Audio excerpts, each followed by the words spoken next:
Akan kita lihat bagaimana 10 tahun, 15 tahun yang akan datang output dari anak-anak hasil gerakan Sak Minggu Sak Buku ini.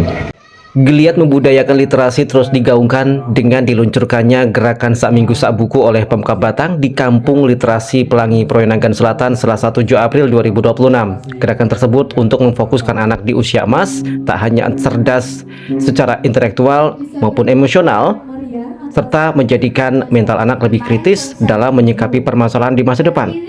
Keberadaan Kampung Literasi Pelangi ini sebelumnya merupakan sebuah ruang yang disiapkan sebagai media untuk mengekspresikan diri anak maupun orang tua melalui kegiatan literasi. Ketua Kampung Literasi Pelangi Proyongan Selatan, Herin Setiawati, menerangkan, sebelum dibentuk menjadi kampung literasi, ruang ini sudah sering digunakan oleh warga setempat untuk menggali potensi melalui pendidikan informal. Bukunya isinya apa aja, Bu? Mau tahu, Bu? Buku banyak nggih, ada cerita anak, nggih dongeng, Terus ada cerita anak, selanjutnya ada resep-resep juga, terus ada apa?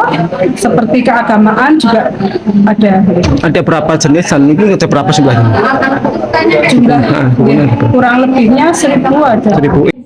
Respon positif pun ditunjukkan pegiat literasi Kurnia Hidayati yang memandang kemanfaatan gerakan tersebut tak hanya dari sisi peningkatan indeks pembangunan manusia saja, namun lebih dari itu, kemanfaatan secara finansial pun dapat dirasakan oleh pecinta buku. Menurut saya ya, insya Allah ya bisa ketika dalam tanda kutip dipaksa, insya Allah bisa membuat suatu kebiasaan. Tapi ada tapinya, kebiasaan itu bisa terlaksana di rumah dengan catatan orang tuanya juga harus terbiasa terlebih dahulu. Jangan ketika kita minta anaknya untuk membaca, orang tuanya mainan gadget. Sementara Buddha Literasi Filasufa Faiz Kurniawan menegaskan kampung literasi memiliki kemanfaatan yang lebih luas.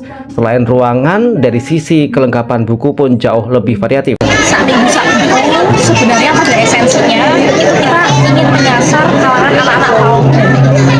Setelah itu SD, maka kita Anda merubah habit investasi, return on investment paling tinggi itu ketika mereka masih kecil.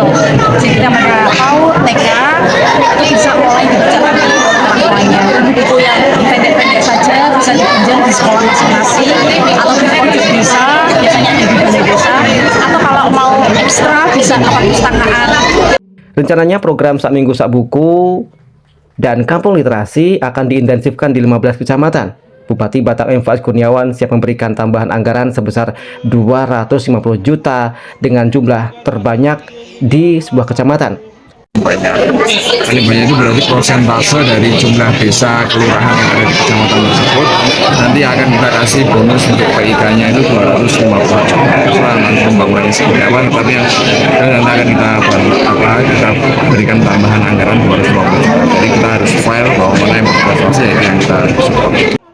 Hingga kini, Kampung Literasi Pelangi Proyongan Selatan telah mendapatkan bantuan hingga 1000 buku seperti cerita anak, keterampilan, dan edukasi lainnya dari Perpusnas, Disperpuskes setempat, termasuk tanggung jawab sosial dari PT Nestle. Dari Kabupaten Batang, Jawa Tengah, Heri Kisyanto, Pro 3 RRI, terus mengudara untuk Indonesia.